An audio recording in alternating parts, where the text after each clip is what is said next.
Welcome to the Rwandan Vigilante. Today we confront a critical question about East Africa's geopolitics. Is Rwanda, under President Paul Kagame's leadership, a force for stability or a driver of regional conflict? Rwanda's government, led by the Rwandan Patriotic Front, projects an image of progress, stability, and post-genocide recovery. Yet its relations with every neighbor, Uganda, the Democratic Republic of Congo, Burundi, and Tanzania, have been marred by disputes, from espionage and border closures to proxy wars and diplomatic fallout. Rwanda insists it acts to protect its security, particularly against threats like the genocidal Democratic Forces for the Liberation of Rwanda, known as the FDLR. But when tensions flare repeatedly with every bordering nation, a pattern emerges. Is Rwanda unfairly targeted, or is it the common thread in East Africa's instability? Let's examine the evidence, country by country, to uncover the truth. First, let's turn to Rwanda's clash with Uganda, a relationship that unraveled dramatically between 2018 and 2023. Once close allies, sharing history and economic ties, the two nations descended into mutual accusations of betrayal. Rwanda claimed Uganda was harboring dissidents plotting against Kigali, particularly members of opposition groups like the Rwanda National Congress. Uganda, in turn, accused Rwanda of running a sophisticated spy network on its soil, abducting Rwandan nationals who had sought refuge there. Between 2017 and 2020, Uganda's internal security organization arrested over 40 suspected Rwandan agents, many with no clear ties to diplomacy or trade. Some dissidents who fled to Uganda vanished, only to reappear in Kigali's prisons, raising alarms about extraterritorial abductions. In 2019, Rwanda retaliated by closing the Gatuna border, a vital trade route connecting the two nations. This closure stranded traders, separated families, and cost local economies millions. Uganda's Foreign Minister Sam Kutesa stated in 2019, "We cannot tolerate foreign interference in our sovereignty, including abductions on our territory." Rwanda argued it was targeting legitimate security threats, but its drastic measures, shutting borders and escalating tensions, shifted the burden onto ordinary citizens. While diplomatic talks reopened the border in 2023, the five-year standoff left lingering mistrust, highlighting Rwanda's readiness to prioritize control over regional cooperation. Next, we explore Rwanda's most volatile conflict, its role in the Democratic Republic of Congo.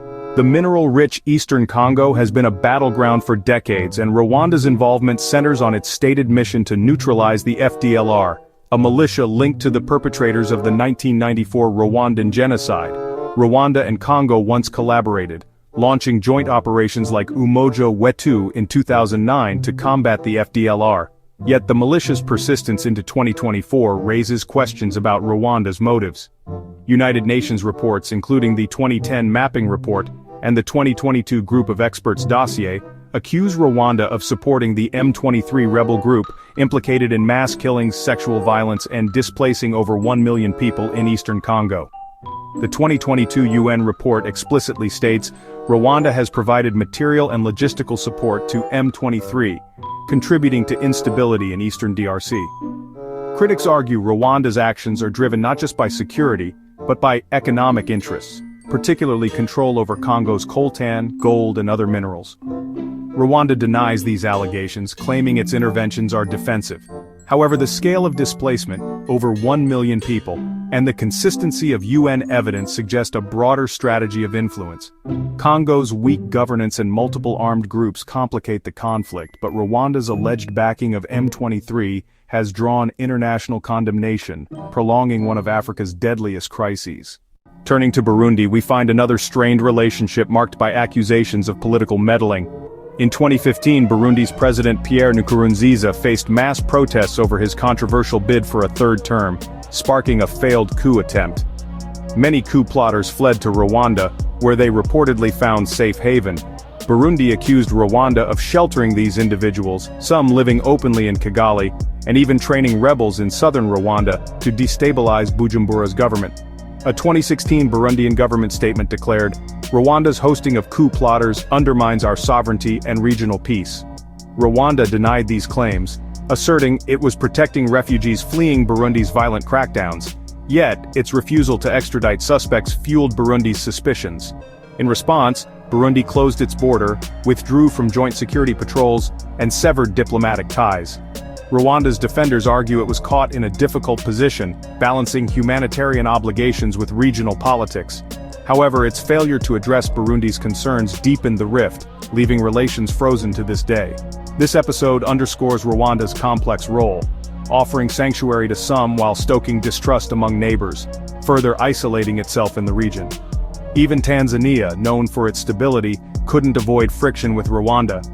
In 2013, at an African Union summit, Tanzanian President Jakaya Kikwete suggested Rwanda negotiate with the FDLR and exiled opposition to address regional insecurity. For Rwanda, the FDLR's link to the 1994 genocide made this proposal unthinkable. Foreign Affairs Minister Louise Mushikiwabo called Kikwete's remarks shocking, signaling deep offense. Tensions escalated quickly. Rwanda expelled hundreds of Tanzanian nationals, citing security concerns. Tanzania retaliated by deporting an estimated 3,500 to 10,000 Rwandans, many of whom had lived there since the 1959 Hutu exodus, according to UNHCR records. These families were uprooted, often losing homes and livelihoods. Rwanda faced an influx of returnees, prompting it to clear parts of Akagera National Park for resettlement, a move that raised environmental concerns. This crisis, sparked by a single call for dialogue, highlights Rwanda's sensitivity to external criticism and its willingness to escalate disputes, affecting thousands of ordinary people. While relations improved after 2015 under Tanzania's new leadership, the episode reveals a pattern of swift retaliation over diplomatic disagreements. These conflicts aren't isolated. They've disrupted the East African community's vision of unity. Rwanda's disputes have stalled regional integration, frozen trade routes, and eroded trust. The Northern Corridor, a key trade artery through Uganda, suffered billions in losses due to border closures according to EAC reports. Refugee flows from Congo and Burundi strain neighboring resources, with over 1 million displaced in eastern Congo alone. Rwanda's supporters argue it's a small nation surrounded by threats, forced to act decisively to prevent another genocide. The FDLR's presence in Congo, for instance, remains a genuine concern, rooted in Rwanda's traumatic history. Yet Rwanda's responses, border shutdowns, alleged proxy wars, and diplomatic standoffs, have often amplified tensions rather than resolved them. The East African community's goals of open borders, shared prosperity, and collective security remain elusive, as Rwanda's actions, whether defensive or strategic, cast a long shadow over regional cooperation. So, is Rwanda an impossible neighbor? The evidence suggests a troubling trend: a 5-year border standoff with Uganda over espionage and abductions. Persistent proxy conflicts in Congo, fueling millions of displacements. Strained ties with Burundi over allegations of harboring coup plotters. A diplomatic crisis with Tanzania triggered by a call for dialogue. Rwanda's security concerns, particularly the FDLR, are undeniable, rooted in the 1994 genocide scars. But its responses, escalatory, uncompromising, and often unilateral, have deepened distrust and suffering.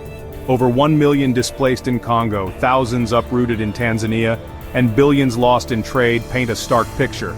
If Rwanda seeks true partnership, it must prioritize diplomacy over confrontation. Until then, its neighbors and their citizens will bear the cost of a region divided by suspicion. This is the Rwandan Vigilante. We uncover truths others avoid. Rwanda's role in East Africa shapes the region's future, for better or worse. Join us in sparking this conversation because truth is the foundation of change. Share this story, speak out, and hold power accountable.